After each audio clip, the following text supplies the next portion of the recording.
Good morning, my dear students.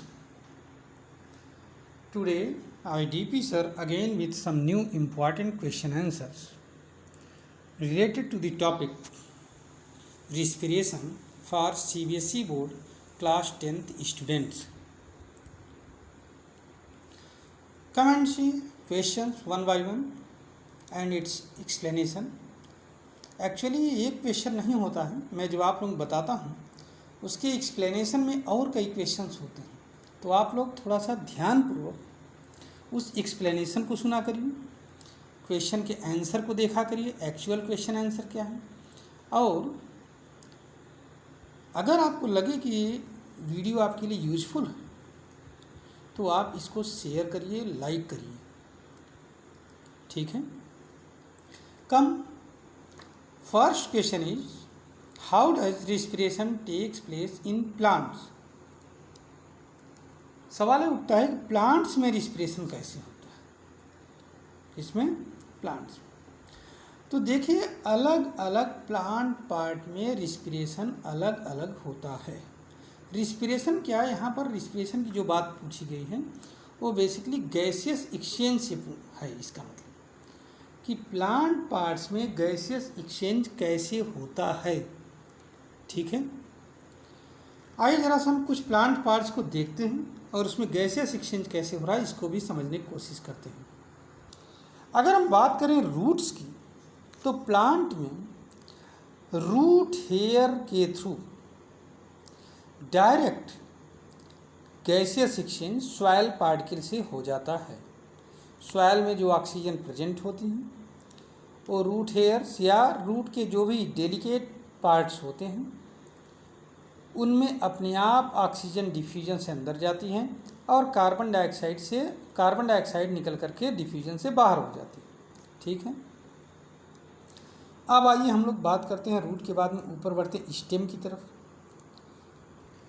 Stem में क्या होते हैं, अगर हर्बेशियस स्टेम है अर्थात स्टेम देखने में ग्रीन दिखाई पड़ रहा है तब तो उसमें पाया जाता है स्टोमेटा। क्या पाया जाता है, स्टोमेटा इज प्रेजेंट, ठीक है। स्टोमेटा का स्ट्रक्चर पहले आप लोग देख चुके हो, एक बार आओ फिर से हम लोग देखते हैं। देखिए ये है स्टोमेटा, ठीक है। लेकिन ये कहाँ पाया जाएगा, हर्बेशियस प्लांट पार्ट्स में, ठीक है। लेकिन अगर प्लांट पुराना है, स्टेम ओल्ड है, तो in that very case some cracks appears on the stem and these cracks are known as lenticels या लेंटिकल्स। क्या कहा जाता है इनको, देखिए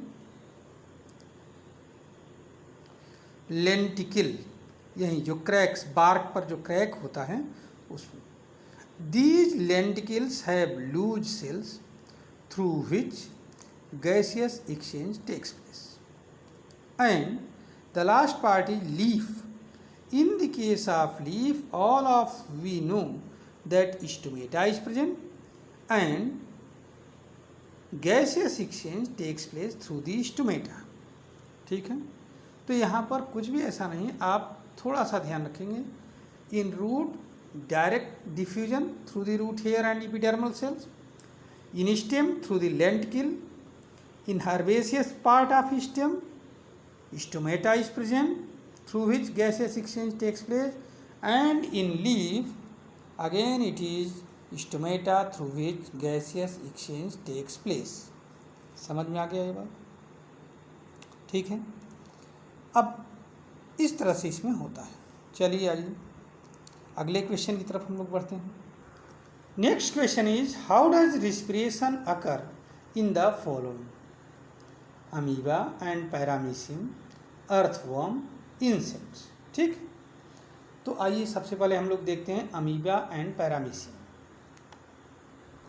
इन the case of unicellular organism such as amoeba, paramecium, euglena and so many others, the gaseous exchange takes place through diffusion directly from water into the cell and from cell into the water. Carbon dioxide goes out from the cell into the water and oxygen present in the water goes in from water to the cell. इसी तरह से paramecium में भी होता है, ठीक है।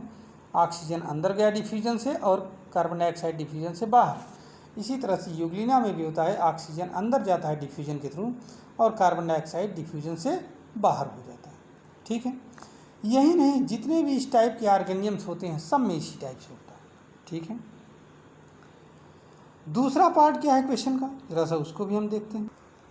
देखिए, अर्थवर्म में पूछा गया है, पहला amoeba paramecium through direct diffusion from water into the cell and from cell to the water, carbon dioxide को जाओ, ठीक है। अर्थवर्म में क्या होता है? अगर हम अर्थवर्म की बात करें तो अर्थवर्म में जो स्किन होती है that is a moist skin. What is moist skin? Earthworm, leech, इन सब में होती है, मॉइस्ट स्किन होती है।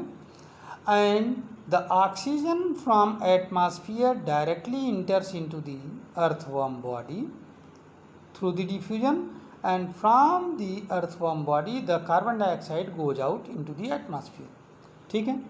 तो in the case of earthworm again direct diffusion method is applied. Understood? Third is insects. अब इंसेक्ट्स में कैसे होता है, जरा से इसको देखिए। In insects just below the skin what is present? Wind pipe. The network of wind pipe that is called trachea is present. What is present? Network of wind pipe and that is called trachea is present, ठीक है। अब ये trachea इस type से होता है, देखिए trachea है जो कि स्पाइरेकल, ट्रैकिया अंदर देखो डीप इनटू द बॉडी ऐसे ब्रांच्ड है और स्पाइरेकल के थ्रू बाहर खुला हुआ है।